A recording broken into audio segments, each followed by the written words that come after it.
andito na kami sa paanan ng view deck ng Atok Benguet. Ito na yung pinaka-entrance niya at dito na rin kami nag-park ng aming mga sasakyan. So cold na. Reklamo ka pa sa Pilipinas, ha? Yan. And now you found a spot na in the Philippines that is cold, Janie. No more complaints now. You didn't It's cold in the Philippines na. You didn't... Oh, Janie, look at the sunrise. Oh, that's the sunrise, the one you like. Oh, malamig. Can we go first? Ay, wala akong kasama to. There's the sunrise, Janie. Here. Janie, the sunrise there. Janie, Picture dito. look. Picture tayo dito. Sunrise. Nasa kalagitnaan pa lang kami ng aming paglalakad nang makita namin ang pagsikat ng araw. Naabutan namin ang sunrise dito sa taas ng bundok ng Atok Benguet at ngayon ay nasa 5:35 na ng umaga.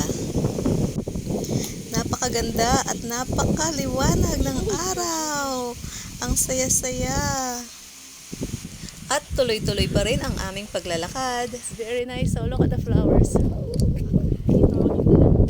Ooh, beautiful flowers.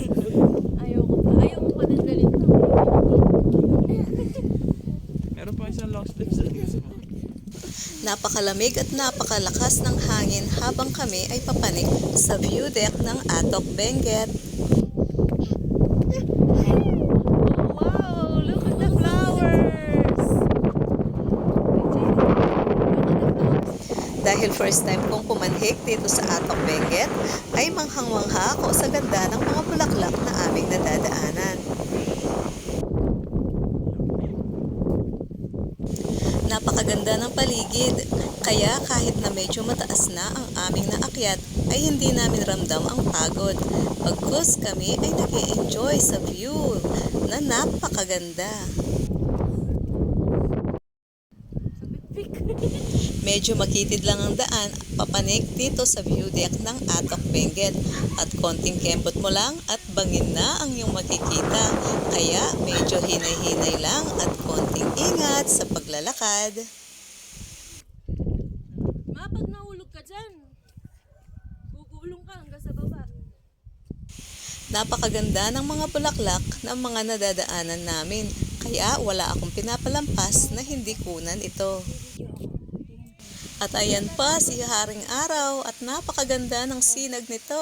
Hi. Janie, show your face. Nahuli ang mga kasama namin at nasa bandang ibaba pa sila. Nauna na kami. Dito pa lang ay kitang-kita mo na ang ganda ng paligid. Ayan at malapit na kami sa view deck. Si Y naman, si Y. Ayun, ata si Daddy.